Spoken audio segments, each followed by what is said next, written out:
Monsieur Alongo, Monsieur Samson et dit bonjour. Bonjour. Nous nous retrouvons ici au rond-point Schuman devant les institutions européennes. Est-ce que vous pouvez nous dire ce qui a motivé votre mouvement par ici? Merci beaucoup Monsieur Chekita de nous avoir accordé la parole.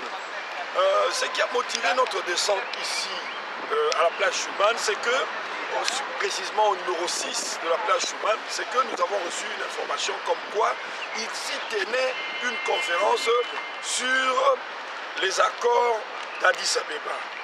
Évidemment, nous avons été choqués. Pourquoi choqués? Parce que nous sommes des Congolais et nous vivons en Belgique. Nous nous battons tous pour l'instauration d'un véritable état de droit au Congo. Même si nous sommes à 8000 km, nous sommes de cœur avec nos frères et sœurs qui souffrent sur le terrain. Nous partageons la souffrance et la douleur de nos sœurs qui sont violées à l'est du Congo. Oui, qu'est-ce qui s'est passé? Il se tient une réunion sur le Congo. Et on ne peut pas nous zapper comme ça. Et qui a organisé et qui était là? D'après les informations que vous avez eues. C'est le service extérieur d'action de l'Union européenne. C'est ça justement. Okay. Donc nous avons décidé de venir ici pour qu'on puisse quand même nous donner accès à la salle, pour que nous puissions entrer, participer à la conférence, parce que ce qui se traite là-bas, c'est vraiment crucial pour l'avenir, pour la situation du Congo. Et on a trouvé qu'il était en tout cas normal que l'on ne puisse pas nous tenir informés d'une telle réunion, d'une rencontre d'une telle envergure, une rencontre qui traite du Congo et des problèmes du Congo et surtout de l'application des accords de paix d'Addis Abeba. Est-ce que vraiment un pays qui est agressé, on a vu ça? Est-ce qu'il faut absolument impliquer les agresseurs? Parce qu'on a vu quand on a signé les accords d'Addis Abeba. Oui, on va y arriver. Venons au fait du jour. Samson, je constate que vous n'êtes pas... Samson, je constate que vous n'êtes pas entré. Alors, quelle est la suite? Alors, la suite que nous avons fait par tous les moyens pour qu'on entre, et on nous a empêchés d'entrer. Il y a eu de longues discussions. Vous-même, vous étiez présent, vous avez vu où nous sommes arrivés. Il y a eu l'organisatrice, elle est descendue. On a trop parlé avec elle. Elle nous a dit que pour la sécurité de ces gens-là, vous ne pouvez pas entrer. Alors, il nous a demandé, il nous a proposé que nous aussi, nous serons invités par les membres de l'Union européenne pour qu'on fasse réunion avec la diaspora, pour qu'on discute aussi, qu'on puisse aussi nous écouter, comme on a écouté les gens qui sont venus des ONG, qui sont venus du Congo. Oui, monsieur Eddy, vous avez un élément à ajouter parce que vous aussi vous étiez présent.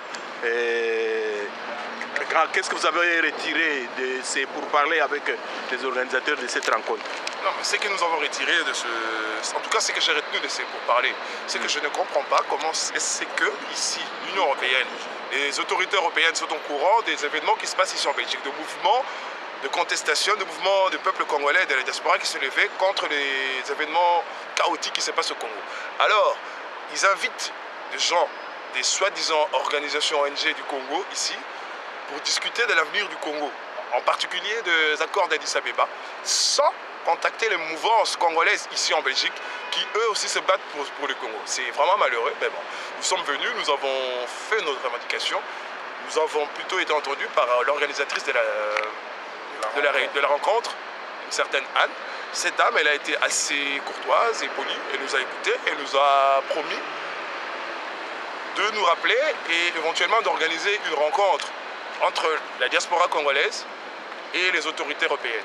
Nous en tenons à ça, on verra pour la suite. Ok, monsieur Alongo, pour conclure, qu'est-ce que vous avez fait concrètement? Vous avez écrit? Nous avons écrit aux autorités du service approprié de l'Union européenne et Madame Anne a promis transmettre notre requête, parce que c'est par écrit que nous avons fait notre requête aux autorités appropriées.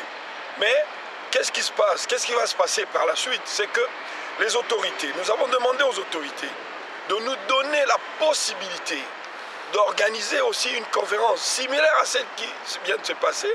Nous aurons l'occasion de nous exprimer, nous aurons l'occasion en tant que Congolais vivant ici en Belgique et se souciant de l'avenir de notre pays, nous allons discuter et échanger avec les autorités de l'Union européenne, faire comprendre aux autorités de l'Union européenne la quintessence même de ce qui se passe au Congo et les vraies réalités pour que, parfois, vous savez, les autorités de l'Union européenne peuvent ignorer l'un ou l'autre aspect. Mais avec nous, nous saurons, en tout cas, de manière la plus objective possible et la plus efficace, faire savoir aux autorités de l'Union européenne ce qu'il y a au juste et ce qui se passe réellement, en commençant par le hold-up électoral, les viols des femmes, les faux accords d'Addis Abeba qui ont impliqué les agresseurs du Congo, parce que les agresseurs du Congo, on devait en principe, en vertu de l'article 42 de la Charte des Nations Unies, intervenir, qu'il y ait une intervention armée pour bouter ces gens hors de notre territoire. Ok, je vous remercie et nous attendons la suite de vos contacts. Merci beaucoup.